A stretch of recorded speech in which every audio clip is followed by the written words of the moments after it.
방에 바뀌는데. 야, 뭘 봐? 엄마 나가기 싫어.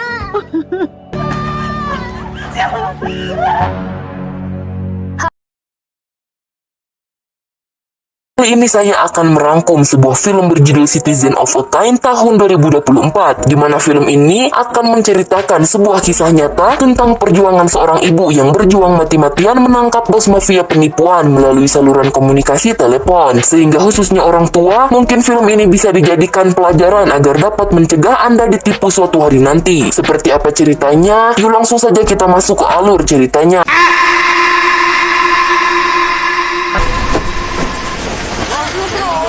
Kisah akan berfokus kepada seorang janda anak dua bernama Ibu Kim yang merupakan karyawan laundry cukup senior. Dan di tengah kesibukannya, dia mendapati panggilan dari asisten manajer bank karena diketahui selama ini selalu gagal dalam mengajukan pinjaman. Sampai akhirnya permintaannya itu disetujui, namun harus membayar uang administrasi terlebih dahulu. 고객님은 2천까지 가능하시거든요. Keesokan harinya, ia lantas pergi ke kantor bank yang dimaksud demi menemui si asisten manajer secara langsung untuk menagih janji sesuai kesepakatan. Namun di sana, orang yang ia temui bukanlah laki-laki seperti di dalam foto, melainkan seorang wanita dengan nama yang serupa. 화성은행 공담점 손진영 대리. 혹시 돈 보내셨어요? Di sana, Buki menjelaskan bahwa dirinya sudah membayar uang administrasi, namun si asisten manajer bank sama sekali tidak mengetahui hal tersebut, serta menyampaikan jika pihak bank selama ini tidak pernah memberatkan nasabah agar melakukan deposit sebelum akhirnya dicairkan, sehingga dia kini menyadari sudah tertipu, yang hal itu membuatnya lemah seketika. Tak ingin buang waktu, ia akhirnya mendatangi kantor kepolisian untuk membuat laporan serta menceritakan kejadian ironis yang menimpanya, di mana si detektif yang bernama Park ini pun dibuat heran bagaimana bisa Bukim percaya hingga 8 kali melakukan transfer, dan apabila dijumlahkan, uang tersebut berjumlah $32.000 atau senilai 490 juta rupiah lebih, yang ternyata merupakan hasil tabungan serta pinjaman dari seorang rentenir. 아니 근데 전혀 눈치를 못 주셨어요? Merasa diolok-olok, Bukim pun membuka penyangga lehernya untuk memperlihatkan bekas luka akibat rumahnya yang sudah habis terbakar, serta meminta detektif Park untuk berhenti menganggapnya bodoh, karena Park sendiri belum pernah merasakan bagaimana rasanya kehilangan tempat tinggal, dan hal itulah membuat dirinya sangat membutuhkan pinjaman namun malah berakhir pada penipuan. 제가 수사는 바로 진행을 할 거고요.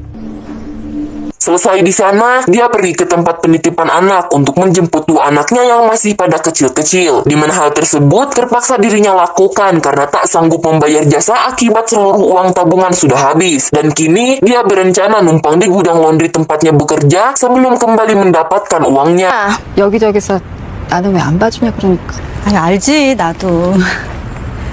Sejenak, kita lupakan dulu Ibu Kim dan beralih ke negara Cina, tepatnya ke sebuah markas pusat dari semua penipuan yang sedang ramai terjadi, di mana seluruh petugas call center yang ada di tempat ini sebenarnya dipekerjakan secara paksa dengan rata-rata penduduk dari negara Korea, yang kala itu tertipu oleh iming-iming pekerjaan namun berujung penderitaan.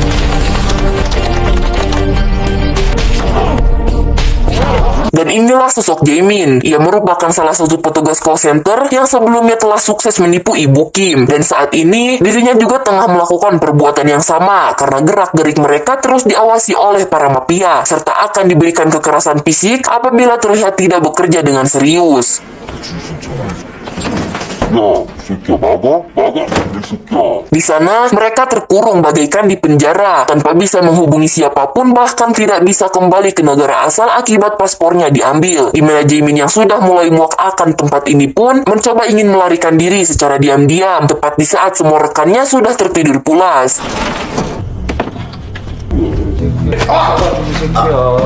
Setelah melihat penyiksaan yang sedang dilakukan oleh Pak Direktur dan si bos bisnis haram itu sendiri bernama, kita panggil saja si bos besar, di mana kali ini dua orang rekannya diketahui berusaha kabur sehingga salah satu dari mereka dieksekusi hingga maut. Namun sebelum kembali masuk, Jaemin memperhatikan gedung Sun Sulau terlebih dahulu.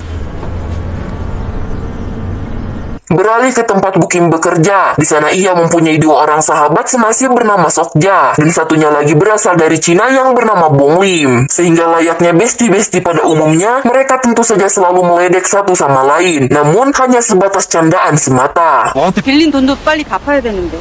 30장씩 사재 끼는 게 그게 정상이야. 아무리 아이돌이 좋아도 그렇지. Setelah itu, dia mendapat telepon masuk dari detektif Park yang menyampaikan bahwa pihak kepolisian sudah membekukan rekening si pelaku. Akan tetapi uangnya sudah ditarik, kemungkinan besar tidak bisa diambil kembali. Dan karena tidak ada cara lain yang bisa dilakukan, kasus ini pun akan ditutup, sehingga meminta Ibu Kim mengikhlaskan musibah serta menjadikan kesalahannya sebagai pengalaman. 저도 안타까운데 수사가 이미 종결이 됐어요. 아니 뭘 했다고 종결이야? Terima akan pernyataan tersebut, Bu Kim pun mengajaknya ngobrol berdua secara langsung, dan saat ini juga akan berangkat ke kantor kepolisian. Namun sang detektif bilang jika jawaban akan tetap sama, yaitu kasusnya saat ini sudah ditutup. 차 끌고 가니? 나 볼 일 있어서 잠깐 나왔거든. Perjalanan menuju kantor polisi itulah, Jaemin kembali menghubungi Ibu Kim yang tentu saja langsung dimaki habis-habisan karena sudah menipu dirinya. Namun kali ini, Jaemin tidak berniat melakukan hal itu, melainkan dirinya bersedia menjadi informan bagi Bu Kim sekaligus kepolisian Korea untuk membongkar kejahatan penipuan yang ada di Cina. 나도 여기 붙잡혀서 억지로 하는 거라고요. 그러면 경찰서에 신고하면 되겠네. 어디 전화 있는 집 번호 다 떠요. Bu Kim yang sudah mulai percaya ini pun menanyakan kenapa harus dirinya yang dipilih, sehingga Jaemin dengan singkat menjelaskan bahwa Bu Min mempunyai tekad yang kuat karena merupakan nasabah tercepat dalam mengirimkan uang di saat nasabah lain masih mengurus berkas dan lain sebagainya, sehingga Bu Kim meminta agar kembali menghubunginya dalam 5 menit ke depan. 5분 뒤에 다시 전화하라고. 여보세요. Setelah itu, dia kemudian menghubungi detektif Park untuk memberitahukan bahwa Jaemin akan memberikan petunjuk, sehingga dia meminta bantuan polisi untuk menyiapkan pertanyaan mengenai apa yang harus diberikan. Namun tampaknya pihak kepolisian tidak bekerja dengan serius dan malah menyuruhnya agar menghubungi polisi di daerah lain. 지금 7분 거리에 지구대가 있거든요. Jaemin yang tak punya banyak waktu akan tindakannya ini pun kembali menghubungi Ibu Kim dan menyuruhnya agar mencatat kata ejaan Sun Sulau, di mana hal ini merupakan petunjuk pertama yang menguak jaringan penipuan digital tersebut.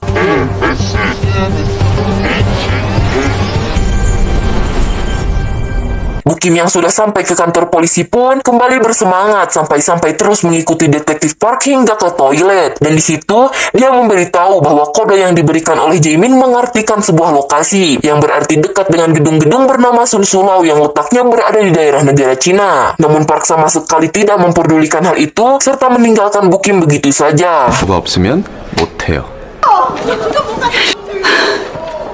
Akibat kinerja kepolisian yang buruk, membuat Bu Kim harus menangkap para mafia ini seorang diri dengan langkah awal, yaitu mencari gedung bernama Sun Sulau. Namun sialnya, gedung dengan nama yang serupa berjumlah 72 dengan lokasi sangat berjauhan, sehingga akan cukup sulit bagaikan mencari jarum di dalam tumpukan jerami. Keesokan harinya, dia menebarkan selembar brosur untuk mencari serta menemui setiap korban yang juga pernah tertipu, di mana hal ini ia lakukan demi mendapatkan informasi lebih lanjut. Saat sedang bekerja, Jaemin kembali menghubunginya sehingga Bu Kim langsung menyampaikan bahwa pihak kepolisian tidak bersedia mengusut tuntas kasus ini karena menurut kepolisian harus adanya bukti kuat serta alamat. Namun Jaemin hanya bisa memberitahukan sebuah ciri, yaitu adanya sebuah mesin jahit yang kemungkinan besar merupakan konveksi pakaian.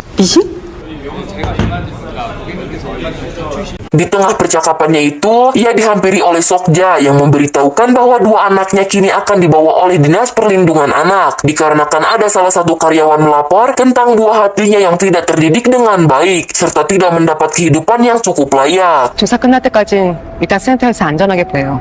신청서 내시면 면회도 가능하고요.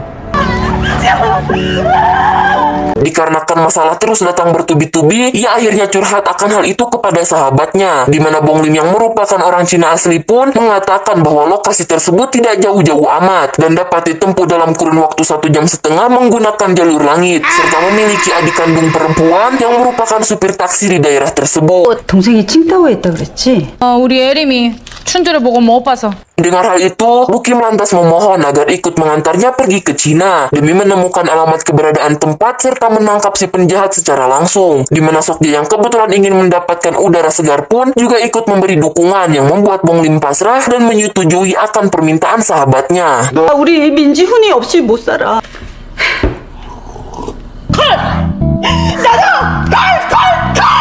Singkat cerita, mereka bertiga pun sampai di bandara Cina dan dijemput oleh adik Bong Lim yang bernama Ailim, di mana kakak beradik itu kangen-kangenan ala cewek-cewek, membuat Sokja merasa kagum serta ingin melakukannya juga. Yang hal tersebut lantas membuat kakaknya merasa malu.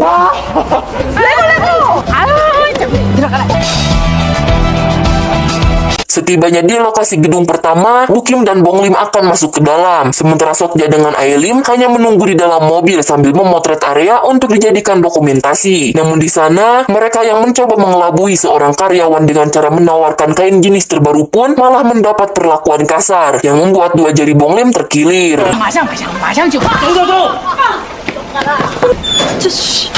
Beralih kepada Jaemin dan seluruh anggota yang sedang makan malam. Di sana ada satu karyawan oleng akibat narkobi yang seketika berperilaku polontong hingga membuat salah satu dari mereka yang merasa risih mulai menghajarnya. Di mana Jaemin tak tahan melihat penindasan itu pun mencoba ingin memberikan pertolongan sampai akhirnya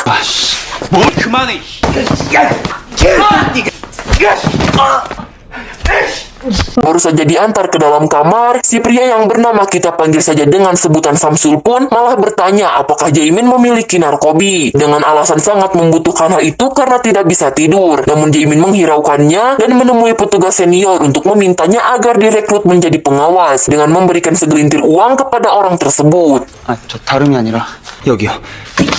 뭐 걸릴까? 안 꺼져? 저 진짜 잘할게요. Keesokan harinya, Jaemin telah diangkat menjadi pengawas, sehingga dengan santainya berbuat sangar kepada orang semalam yang menghajarnya. Namun pada kesempatan bagus kali ini, harus ia gunakan untuk mengumpulkan semua bukti agar pihak kepolisian memberantas kejahatan di tempat ini. Namun ketika hendak mengirimnya, hal tersebut malah gagal akibat jaringan tidak mendukung.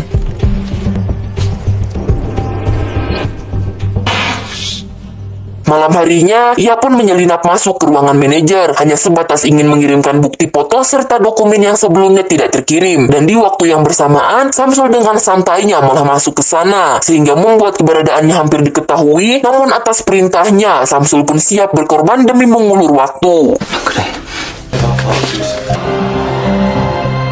Sementara di tempat lain, para manajer call center kini tengah berkumpul. Dikarenakan akan rapat, namun bos besar tak kunjung datang. Di mana si manajer cabang tempat Jaemin CS pun seketika mengeluh karena menjadi petinggi namun tetap saja diberi gaji tidak sepadan. Di mana percakapan itu ternyata disaksikan bahkan didengar oleh si bos besar sehingga akan memberikan pelajaran kepadanya. 要不要趁这个机会清理一下管理层？算了，这样已经直接选了。 Beralih kepada detektif Park yang baru datang ke kantor. Ia dibuat terkejut setelah melihat rekannya sedang membereskan berkas bukti kejahatan yang dikirim oleh Jaemin. Sehingga hal itu membuatnya percaya bahwa Bukim benar-benar memiliki seorang informan. 야, 근데 그거 누구야? 저 여기서 그 보이스피싱 3,200만 원 제보자래요. Lama kemudian, dia kembali menghubungi Ibu Kim karena dibuat takjub dengan aksinya yang nekat hingga sampai ke negara Cina. Yang mana kali ini, dia memberitahu berkas yang dikirimkan oleh Jaemin dan langsung mengirimkan seluruh foto untuk dijadikan petunjuk agar Bu Kim bersama rekan-rekannya lebih cepat menemukan alamat tersebut. 나한테 당장 보내요. 지금 당장. Singkat cerita, mereka akhirnya berhasil menemukan gedung Sun Sulao yang sebenarnya, serta melihat Jaemin ada di tempat itu. Akan tetapi baru saja mendapat gambar untuk dokumentasi, Sokja malah lupa tidak memasukkan kartu memori. Sehingga hal tersebut menjadi sia-sia saja, namun Bu Kim sepertinya memiliki ide lain agar bisa mengobrol empat muka secara langsung.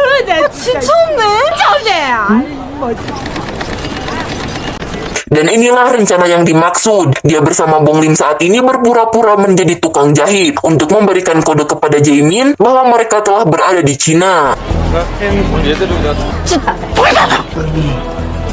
Namun sialnya, kode abjad yang ditunjukkan malah terbalik sehingga Jaemin sama sekali tidak mengerti dan pergi bersama pengawas lainnya. 그냥 세탁하라는 것 같아요. 이슈대 산다, 그지?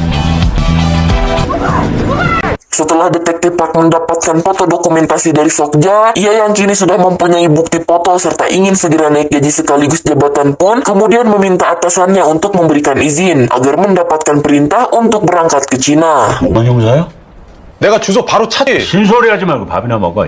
Tak ingin putus asa begitu saja, mereka berdua terus menunggu di sana. Namun Bong Lim yang fasih dalam bahasa Cina malah kebelet buang hajat terlebih dahulu, dan di saat bersamaan Jae Min didampingi pengawas senior datang menghampirinya untuk sekedar melakukan formak baju, di mana Bu Kim yang gugup akibat tidak mengerti pun hampir saja ketahuan oleh si pengawas, dan beruntung di waktu yang pas Bong Lim datang sebagai penerjemah. 一会儿再给我来也行， 他到很久吗？ 正就行。 那就等会儿呗。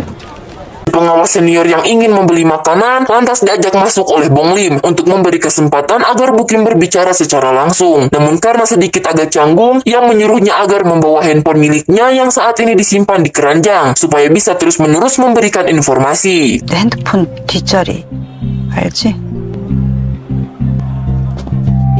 Malam harinya, Bu Kim kembali menghubungi detektif Park dan mendapat sedikit informasi bahwa dirinya akan sampai kurang lebih 1 jam ke depan. Dan karena kasus kali ini cukup serius, ia menyarankan Bu Kim agar segera bersiap-siap kembali pulang. Karena esok pagi polisi Cina juga akan dikerahkan untuk melakukan penggeledahan. 진짜 짐 싸요? 이번 작전은 극도로 예민하고 위험한 작전이에요.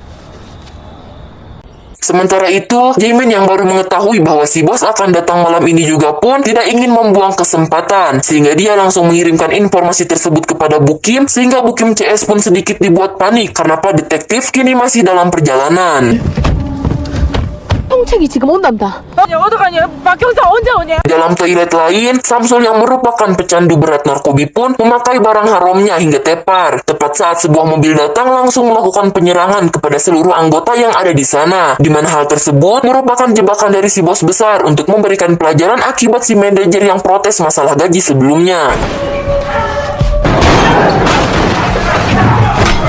Setelah pembantaian terjadi, barulah bos besar turun dari mobilnya, dan Samsul yang kembali sadar menjadi satu-satunya orang yang melihat wajah si bos secara langsung, dan mendengar perkataannya bahwa polisi Cina akan melakukan penggeledahan, sehingga berencana pergi ke luar negeri.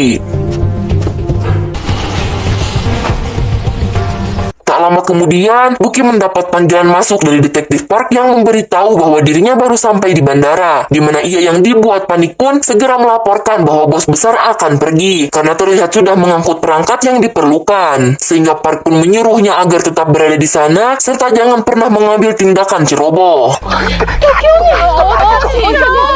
Tidak ingin kehilangan jejak, mereka berempat pun mengabaikan perintah dan memutuskan untuk mengikuti si bos besar. Namun baru saja beberapa meter melaju, tiba-tiba Samsul datang sambil membawa Jae Min yang kini terluka parah. Sehingga Bu Kim pun berusaha untuk menekan pendarahan sampai ambulan tiba di sana. 아유, 어떻게 된 거예요, 지금? Jae Min kembali memberikan ponsel milik Bu Kim, sembari memberitahukan bahwa ia telah memvideo rupa si bos besar yang ditutupi setengah topi. Dan di dalam percakapannya, si bos tersebut berencana akan pergi meninggalkan Cina. Sehingga tanpa buang waktu lagi, Bu Kim bersama Sokja pun berencana menyusulnya tepat saat mobil ambulan tiba di sana. Dalam perjalanan, Bu Kim terus-menerus memutar ulang video si bos dan menemukan kebiasaan orang tersebut, yaitu selalu menggoyangkan tangannya apabila melihat jam tangan. Detektif Park yang tiba di lokasi kejadian pun kini dibantu oleh Bong Lim sebagai penerjemah. Akan tetapi polisi Cina malah menganggap pembantaian ini hanyalah perkelahian geng biasa yang saling memperebutkan barang haram, tanpa mengetahui dalang dan kasus sebenarnya yang sudah terjadi. 이제부터 마약팀에서 사건 맡는답니다. 마약팀이요? Park yang tidak ingin pulang tanpa menyelesaikan sebuah kasus pun memohon agar diberikan petugas polisi Cina untuk segera berangkat ke bandara sebelum si bos besar pergi dan menghilang. Di mana si komandan itu pun tetap tidak percaya, namun Bong Lim menyampaikan bahwa dirinya memiliki bukti dan mengancam akan menyebarkan ke media bahwa aksi penangkapan ini digagalkan oleh polisi Cina itu sendiri. Sehingga si komandan yang tidak ingin reputasinya hancur pun langsung bersedia memberikan pertolongan. 这次事件提供给国外分析师。 Sesampainya di bandara, Bu Kim menemukan seseorang yang dicurigai dan lekas mencoba untuk mengikutinya. Namun ketika naik eskalator, dia melihat orang lain yang menggoyangkan tangannya sehingga langsung menyadari bahwa orang itulah si bos besar yang sebenarnya. Sebagai seorang profesional, tentunya si bos besar mengetahui jika Bu Kim dan Sokja mengikutinya. Maka dari itu, ia pun menanyakan maksud serta tujuan mereka berdua. Di mana Bu Kim yang sedikit dibuat takut pun menyampaikan bahwa dirinya merupakan korban penipuan. Sehingga si bos yang tak mau ambil pusing pun langsung memberikan uang ganti rugi bahkan menjadi 3 kali lipat lebih besar agar tidak membuntutinya lagi. 1억 넘을 거야. 이거 갖고 가든지 아니면 사람을 하나 사서 쥐도 쇠도 모르게. Bukim yang menyadari bahwa semua ini bukan hanya tentang ganti rugi pun, maka memutuskan mengejar si bos dan melemparkan kembali uang yang sudah diberikan. Namun akan tindakannya tersebut, dia kini diseret ke toilet, lalu dihajar sampai babak belur dan lekas kembali meninggalkannya. Setelah puas menghajar itulah, si bos teringat akan paspornya yang tidak ada dalam saku dan kembali mencarinya ke dalam toilet. Dan benar saja, ternyata paspor miliknya kini ada di tangan Bukim dan lekas memakan sebagian kertas pentingnya itu agar tidak bisa kabur meninggalkan Cina. Sehingga dia yang dibuat emosi pun berniat menghabisinya hingga maut. Beruntung, di waktu yang sangat tepat polisi bersama detektif Park tiba di sana, sehingga si bos besar dengan anak buahnya langsung ditangkap dan akan dijebloskan ke dalam penjara.